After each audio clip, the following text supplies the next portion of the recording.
Kids can come this side, please.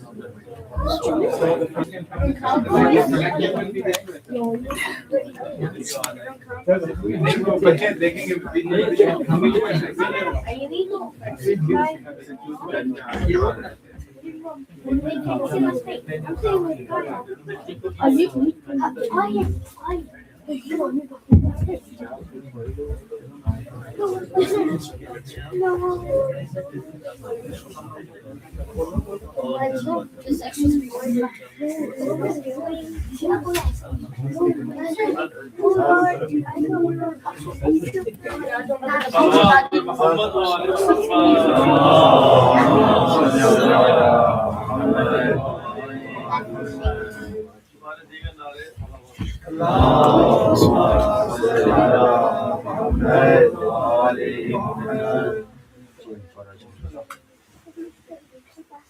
بسم الله الرحمن الرحيم اللهم صل على محمد وآل محمد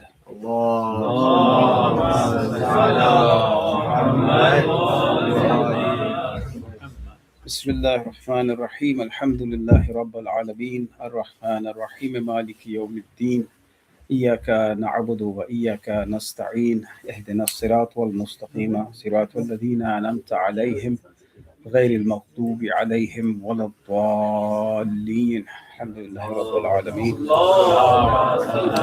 بسم الله الرحمن الرحيم ربي اشرح لي صدري ويسر لي أمري واحلل عقدة من لساني يفقه قولي اللهم صل على محمد وآل محمد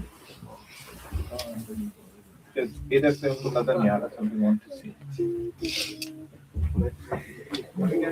Bismillah ar-Rahman ar-Rahim. Thank you for your attendance. A couple things before I proceed. That's fine. If I get easily distracted, so if the kids could, for about a few minutes, just stay unmoving-ish and not playing about. I'm not used to teaching or talking to. So if you'll bear with me and pay attention. Second, do forgive me for coming late. Lots of things are happening in my life as we speak.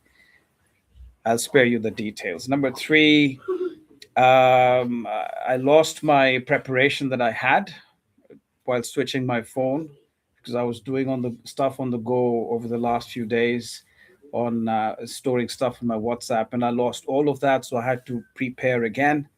Same And excuse always, it wasn't there last time, but yeah.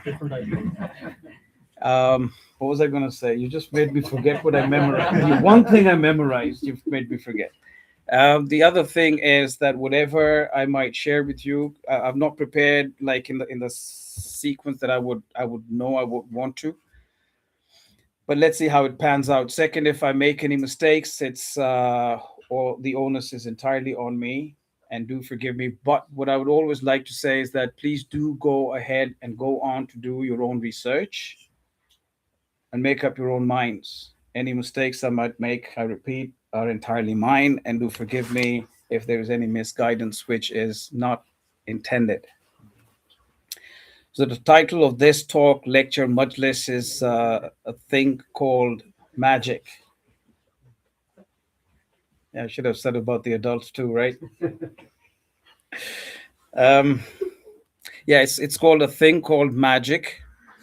And the sequence is I'm going to be referring to a verse of the Quran, which I'd like you to keep in mind. And then I'll go off the Quran, as it were, for a while. And I'll give you examples from the real world out there. And then we'll return to some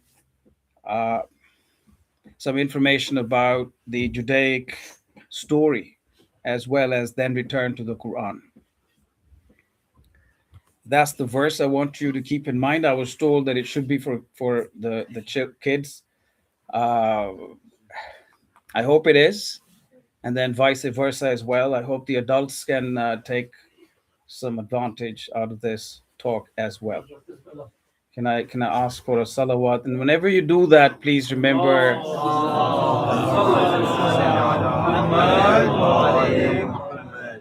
Please do remember the marhumin and pass yours as well as Wasif's and mine too, and have the intention to pass on the blessings to the present and the deceased. So the verse here is Bismillah ar-Rahman ar-Rahim. Go forth, you and your brother, with my signs, and never falter in remembering me. The entire Quran's game plan. Now, another thing. Lots of you've not seen you. Not many of you know me enough or know me, but just to let you know, you need to take my conversation with you with a very open mind. I don't intend blasphemy, but there might be occasions where it may seem like it, but that's not my intention. And also, before you jump to conclusions about what I might be at, just remain patient, because you never know where I might be going or where I might be coming from. So please be patient before you adjudicate already. Okay, so the game plan of the Quran is basically that, remembering Allah through and through. Bear this in mind. I'll return to it to connect. Question: what is magic?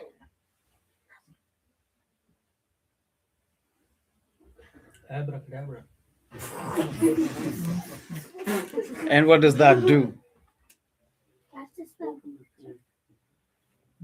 Is it like a form of trickery used to like get people's attention? But mainly it's trickery. Does it happen, or is it fiction? It's like a magic thing, like abracadabra. It's like an illusion. Okay, so I dropped it down to as best I could to बच्चों के लिए जो मुझे कहा गया था. So you guys know about it, but let's have a clearer cut understanding of what magic is. And my question is it real or is it fiction in terms of, okay, I'll ask that again. Is it something that is an idea, or is it something that happens in real life?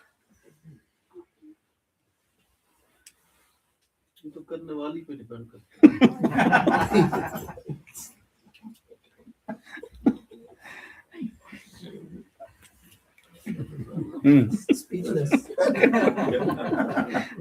Magical. भाईजान जी वो सैनिया वाला कौन नहीं है जरा. Okay. Do we mean that? Oh, okay. I'll go for it. When something happens, that does happen, but the reason that happens or the cause by which it happens appears to be beyond our understanding. Who's understanding? Humans. But then those who know they know. Do they know what they're doing? If they know what they're doing, then it's not magic. No. So one is the effector and the other is an effectee. So the effectee doesn't know, but there's the effector in the know of what they're doing. No. If it's magic, they don't know what they're doing. Even they don't know what they're doing. No, they might know some combinations or something. Mm-hmm. Okay. There you go. And it happens. Okay. Magic is the purported art or skill of using supernatural forces, rituals, or illusions, as my friend here said, to influence events and produce impossible effects. It commonly refers to either the belief in manipulating visible energies, called sorcery or witchcraft, or the performance of entertainment tricks, called, in other words, conjuring. Now, usage, examples, and contexts. Habibi. Yeah. Supernatural, occult, using spells, incantations, enchantment, or witchcraft to influence events, often considered separate from science and religion. The usage, examples, and context of magic are a magician performing sleight of hand or illusions to trick an audience. So that's for entertainment purposes as well. Then there is the metaphorical or colloquial. describing an extraordinary or charming quality. Example, the magic of theater, the magic of springtime. You might go to a mountain and see the meadows and bluebells. So that's a magical vista you might be having, right? So it's in that sense as well. Fantasy and fiction, power possessed by wizards or witches to control natural forces, such as in fairy tales, right? You can see I've got some different colors there, if you can notice. Spells. What are spells? Spoken word or form of word held to have magic power, a state of enchantment, a strong, compelling influence, or attraction. So these are dictionary meanings. I've taken them from the Merriam-Webster dictionary. What are incantations? Incantations are use of spell or verbal charm spoken or sung as a part of a ritual of magic, a written or recited formula of words designed to produce a particular effect. Now, for those of you who were present in my talk in November last year, draw the links, right? When you are crafting creative things, it's both conscious and subconscious, or maybe even sometimes unconscious. But then things are by way of design, organic as well as inorganic. Then we have the word enchantment, the act or art of enchanting, the quality or state of being enchanted, something that enchants, placed under or as if under a magic spell, an enchanted forest or an island, for example, or having or seeming to have a magical quality. So we when we are looking at things, we need to try and analyze each word and phrase that we can to try to be as crystal clear as we can be in our understanding of things. Spells, incantations, enchantment. Now, if we look at the definition of incantations, the use of spells or verbal charms spoken or sung as a part of a ritual of magic, or a written or recited formula of words designed to produce a particular effect. We have wazifas we do. Are they incantations as well? Or ruqyas, as they're also called, right? So what is the difference between incantation and Quranic verses, or the religious wird that we do, the repetition of a misbah, of a tasbih, for example? The core difference between an incantation and a verse lies in their intent and function. Question: how do you know somebody's intent? Because that is part of ilmul ghaib, right? But then you can judge something, as Isa alayhi salam said, judge a tree by its fruit. So we could go in reverse order too, to understand what might be. The third thing we do is we study patterns. So you got the Quranic verses we know is divine revelation, incantation, general magic, human spirit, or occult stuff. Primary purpose, guidance, worship, spiritual connection with the Almighty or a higher spiritual realm. But the incantation is magic, controlling events and spells. That's the primary purpose. The nature of the Quranic verse is clear, open, truthful. Debate could be, what about the Quranic verses which are ambiguous? But that's something for you to find out for yourselves. Okay. Incantation, often hidden, cryptic, or deceptive. Question again, where I began. Are these things real? Is deception a cryptic things? Often hidden things, do they happen, or is it just a myth? Islamic standing for the Quranic verse is it's obligatory or recommended, but according to the Islamic standing, incantations are generally forbidden because they constitute shirk or entail shirk. Relationship to jinn, the Quranic verse, for example, would be recited to protect oneself against the jinn, but then the incantation often involves summoning them. Again, there is another question within that: do jinn exist? You know, so because they're hidden, right? And we've heard, according to what we've been told, they are jinn are the good ones, the bad ones, the good, the bad, and the ugly, right? So, what is occult? In Arabic, for those of you who know better, it's called ghamid in Arabic. What is the occult, or what does occult mean? So, picking up that word from what we saw in our previous slide, what does occult mean? It's three things: transitive verb in English translation, adjective or noun. To shut off from view or exposure, to cover or eclipse. That's occult. Adjective. What is occult? Something that is not revealed. Secret, not easily apprehended, understood. Abstruse, mysterious, concealed.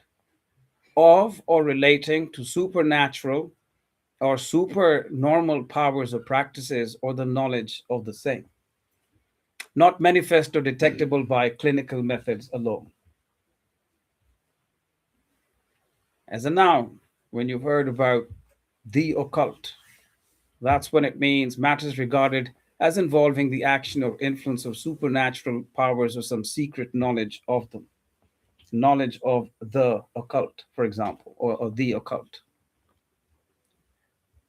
I hope that's understood, right? We have this word here as well. What is science? Because it says here, the magic, when we were discussing magic, we are seeing that we have this bit here that was added saying, often considered separate from science. So what is science? It's a systematic process of observation, experimentation, evidence-based reasoning used to understand how the physical and natural world works, but probably not the occult or the hidden. So only the seeable, what's seen, what's observable, that's science. So in that sense, science has its limit or self-imposed limitation. I don't know. But it only wants to talk about what it can observe and reasonably understand based on evidence. It is both a body of knowledge, constantly updated facts about the universe, and a method of discovery that aims to provide testable, falsifiable explanations for phenomena. Going back to what I said previously, there are many things that we can't see, we don't know. Therefore, do they exist? Does it happen? Sometimes we can't tell. But we can tell, going back to what I said, threading back to what Hazrat Isa alayhi salam said, judge a tree by its fruit. So you can go back to reverse engineer something as best you could. So we now understand based on this, and I've got a lot more about the core aspects of science, key branches of science, purpose of science. We understand from here that science is not concerned with what is not observable, ostensibly, apparently. But when we look at key branches of science here, it says natural sciences, physics, chemistry, astronomy, biology, okay? Social sciences, it says the study of human behavior, individuals, and societies. So when we look at the social science aspect of it, question is, do individuals, societies, and not now, but throughout history, have they engaged themselves in in having in engaging in magic and occult practices, right? So if that has happened or that happens, then is science going to be considering those aspects of society, or is going to turn a blind eye, blank sheet, put the shutters down and say, I'm not going there? But if it's a social science that it considers as well, then human behavior needs to be considered, or the possibility of what human behavior or human beings do. Right. Then we go back here. You see, it says often considered separate from science and religion, i.e., what magic is, that the supernatural occult is often considered separate from religion as well. And this is the instance where I was saying that you need to bear with me. I don't intend blasphemy, but you need to always go, or often go, into a neutral position to try and reconsider something, sometimes for the sake of understanding, by drawing contrasts and comparisons. So it's not that I'm attempting blasphemy here. So relax. Question. We've understood that Quranic verses and things to do with Allah Almighty, one of the absolute aspects of it and the essential aspects of your belief, of our belief, is belief in the unseen. If and when and since that is the case, then could it be that since that is a force of good in the unseen, at the same time, in the unseen, is there or are there forces of evil too? Because you have to consider the cold and hot aspects. You might call it considering in a binary way, but if you boiled everything down, does it not come to forces of good and evil, right? It's a binary, effectively, then. The Quran tells you, so I don't know if there is the occult, then the Quran, when it says that is a book, ذَلِكَ الْكِتَابُ لَا رَيْبَ فِيهِ هُدًى لِلْمُتَّقِينَ الَّذِينَ يُؤْمِنُونَ بِالْغَيْبِ وَيُقِيمُونَ الصَّلَاةَ وَمِمَّا رَزَقْنَاهُمْ يُنْفِقُونَ. That is a book, there is no doubt about it, a guide for those who are God conscious, who believe in the unseen. الَّذِينَ يُؤْمِنُونَ بِالْغَيْبِ يُؤْمِنُونَ بِالْغَيْبِ, those who believe in the unseen. So you believe in the unseen of the Almighty Allah. But if and since there are the unseen evil as well, should we know and accept that they are there, not asking for belief in them? The difference here. Not asking for you to develop belief in them, have a belief in that. Your belief must be and should be in Allah. But then should you acknowledge or accept the fact that there is the evil aspect which is unseen too? If it's apparent, then it's also unseen, the Zahir and the Batin. Question. Because Allah says in this book, there is no doubt. It's indubitable. So either you believe in the book or you think again. Right? And this is Surah Baqarah, verses 2 and 3. Question then, what is unseen according to the Quran? Ghaib, the word used in the verse. In Arabic, it means the unseen, hidden, or absent. Recall the dictionary meanings as well. In Islamic terminology, it refers to realities beyond human perception. Science doesn't go there, apparently. Allahu Alam.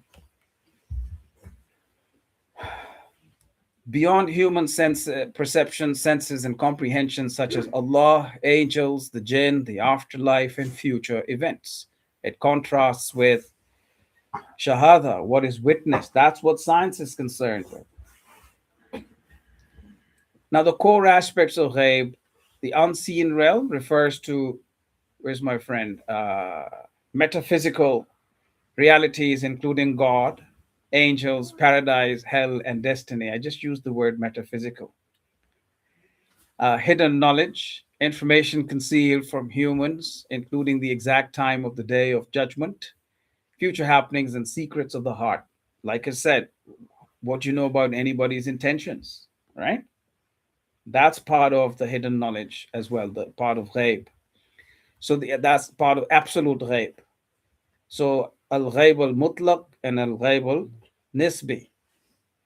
The absolute ghaib, knowledge that only Allah knows, such as when it will rain, etc. Now, obviously, we can debate this. Well, I can create rain, and so I know it's going to rain. I'm not going in those realm or arenas. One's place of death, etc. Al-ghaib al-nisbi, matters hidden from one person but known to another. Example, a locked room. One knows, the other doesn't know. But you need to bear in mind, absolutely, that belief in the ghaib is a cornerstone of faith in Islam, affirming trust in what is revealed by God, despite you not physically witnessing it.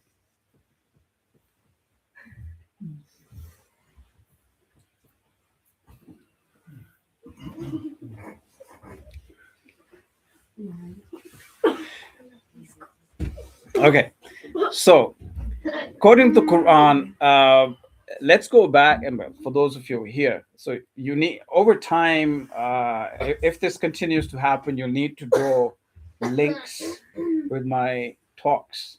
Okay, so I used this very slide the last time as well in November. The Quran does not use the specific modern psychological term subconscious mind, but it contains several verses that refer to inner thoughts, hidden intentions, and the human nafs, which are relevant to this concept. I'll just now read the blue that I've written in. In the Quran 50:16, the verse that you see there acknowledges the existence of internal thoughts and whispers that influence a person. Quran 67:13 talks about the contents of every heart beyond what a person is consciously aware of. So you may be in denial of something, you may know something and deny it, or refute it, or refuse that it exists, or you simply just don't know. Quran 3:29 again talks about what's concealed in the hearts. Quran 9 verse 78, Allah has full knowledge even of all that is beyond the reach of perception. So that's some of our foundational kind of approach to trying to understand where, how we live and what we do. Question to you folk, do you watch movies? No. Yes. Astaghfirullah. Does he watch movies? No. He does. Liar. Yes, sir. Liar. All right. Liar. Okay. Now let's ask ourselves this question here. If I ventured to question things at every step of my life, just for the fun of it, let's say I don't have anything else to do, right? So this is how I spend my time thinking. Why do cinemas completely darken theaters? So one of the reasons is maximizing image quality, is a contrast ratio factor, which Masroom would best be able to explain to you for like 90 minutes. He'll tell you stuff about it. Then there is the reason why they darken theaters is because they want to prevent distractions. So there's total darkness. It removes visual distractions, forcing the audience's attention onto the screen and improving focus. In other words, could they be creating a tunnel vision for you, as it were, so you focus only on that one thing that's bright in front of you and not look elsewhere? I'll skip that one, the immersion one. The 1, 2, 3, 4, technical calibration. Professional cinema projectors are calibrated for dark environments. So that's why they use darkened theaters. Then the red seat effect. Red is the first color to fade from human sight in low light, which is why theaters often use the red light for guidance or to reduce vision noise, etc. 3D compensation, etc. Let's focus on what is left more readable. Immersion and psychology factors of what they consider when they want to darken a theater. A dark environment acts as a psychological tool to enhance the experience, making it easier for viewers to feel transported into the film.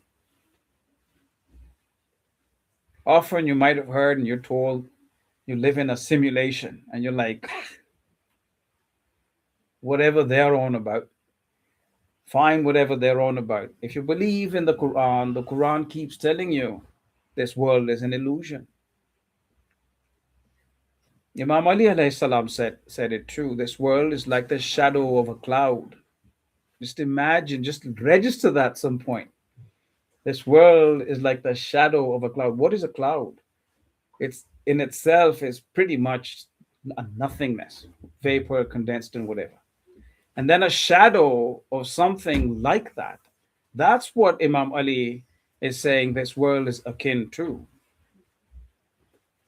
So are you living in a simulation of sorts? Questions to think about. Right, Hur? A dark environment acts as a psychological tool to enhance the experience, making it easier for viewers to feel transported into the film. If that is the case, question. And there are tens of other questions that could be raised. Fine. Can movies be called magic shows? No? Why not? So if the adults know, could you please respond? Because you say you know. Can movies be called magic shows as well? Good man. Yeah. Just say yes. Because they show things, they may show things which are not real. I'm sorry, say again. The movies may show things that are not real. Uh-huh. So that because you know about the definition that you gave about magic, about how it could be illusions and things like that. Movies often show things that could be illusions and things like that. So it could maybe fall into, I don't know if it's magic directly, but it could maybe fall into the same bracket. I don't know. Okay. So one of the definitions of magic was that it's an illusion, right? Or not real. Or yeah. Okay. Response by this was the Too Much Film School that I read this from. And that responded to me saying, can movies be called magic shows? The answer is, or was, yes. Movies can be called magic shows because they function as illusions created through editing, special effects, and storytelling to create a sense of wonder.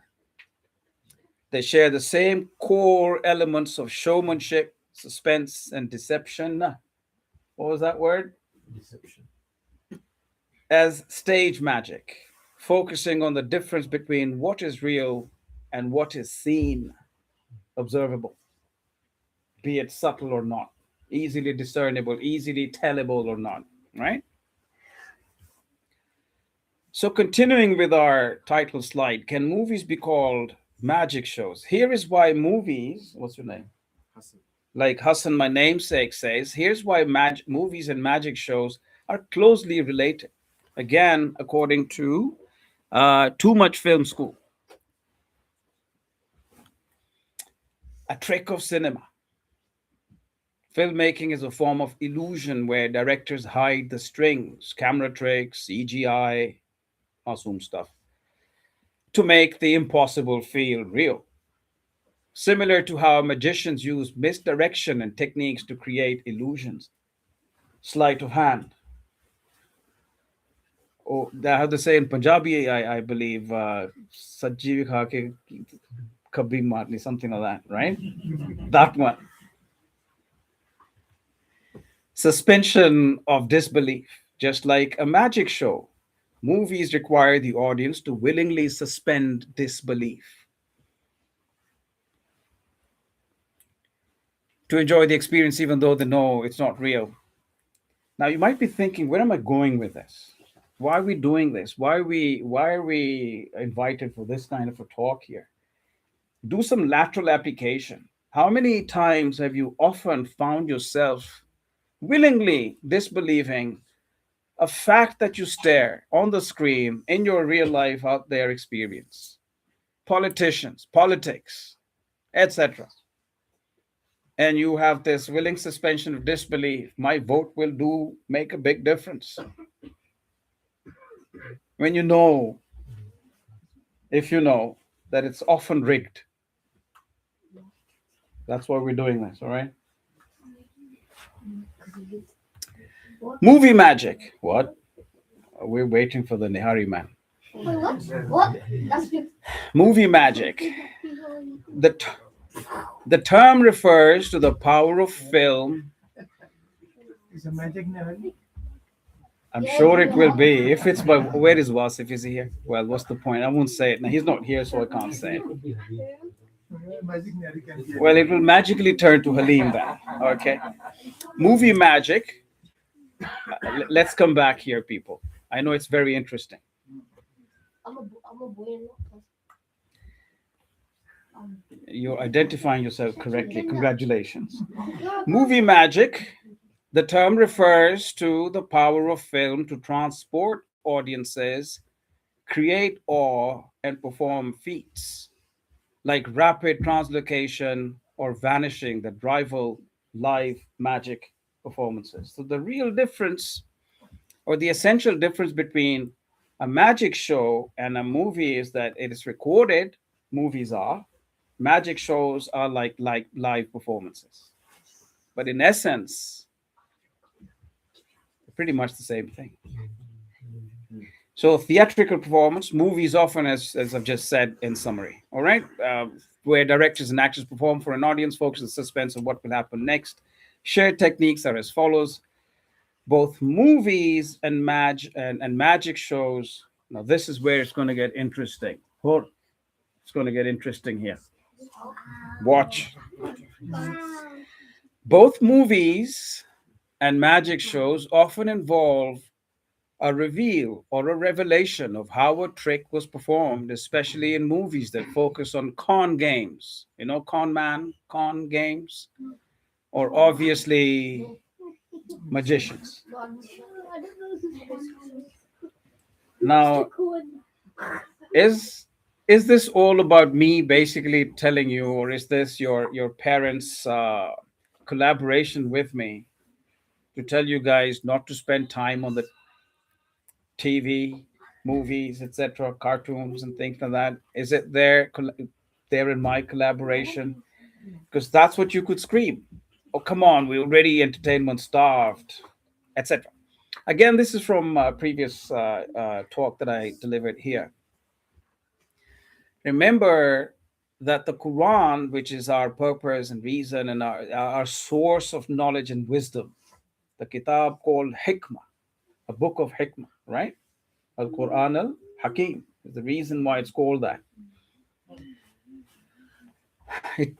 The Quran teaches that worldly narratives and materialism can distract the heart and mind from a higher purpose, effectively impacting one's inner self and actions. You may or may not know while it's happening if you are distracted and too much plugged out rather than being plugged in.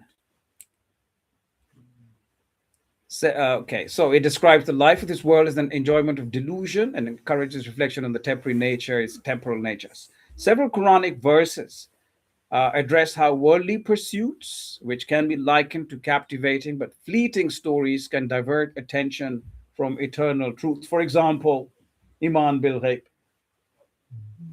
It's not only about the apparent, but there is. And again, do some lateral application. Think beyond as if it were just for the kids. No, often we need to go down to the very basics to recalibrate ourselves. You got Surah Hadid, Ankabut, Al Imran, and Surah Muhammad, and Surah Yusuf talking about it, the enjoyment of delusion, etc. This world is no more than play and amusement.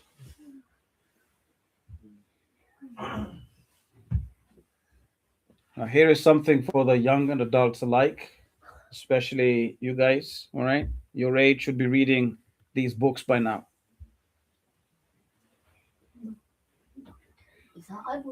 Yeah, great, excellent. This is a children's book have your parents buy one for you. That's not What is that? It's just like, it's a very quick read. It's a quick read. It's an easy read, and it's mind-boggling. It'll keep you captivated if you're seriously interested. Okay, adults as well? Uncle, the first reason I wouldn't read this yet is this is the US. Oh, come on. I'll talk to your dad. The US, yeah. No. The first reason. I'm using Microsoft software right now. It's straight from the US. Bill Gates. And apparently built by Bill Gates, no less. I can't read that in it. It's yeah, Uncle, I can't read that in No, it's not. It's not. If it was about Iran, then I would have. You need to allow me time because I really need to talk about. I'm getting to the pinnacle of my. Is it time for namaz? It's almost. बाद में नहीं continue होता है. Masai bhi padhne ji, so come back. Don't just run away after that. Excellent, well done. Let's evacuate. Guys, let's evacuate. I have the answer. Guys, let's evacuate.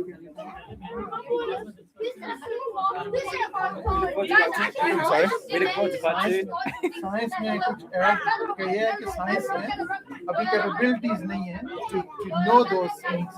Okay, those are there, but science got no capability to measure those.